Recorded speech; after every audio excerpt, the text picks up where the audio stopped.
Hello guys, it's AppWiz. How to fix no sound on your Facebook videos. So if you're trying to watch a Facebook video or a Facebook reel and you can't hear any sound or audio, then I'm going to show you a couple of ways to go and fix this. Now, the first step is just to go and open up the settings on your phone.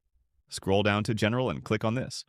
Click on iPhone Storage and then scroll down until you see the Facebook application and click on this. Click on Offload app and press Offload. Now, once you've done that, you can go and open up the Facebook application, and you'll need to wait a couple of seconds while this re-downloads to your device.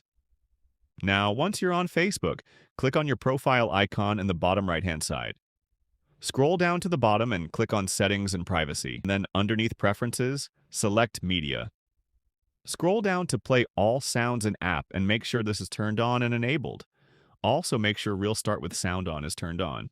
And once you've done that, you can then close out of this window and you can check to see if your sound is now working.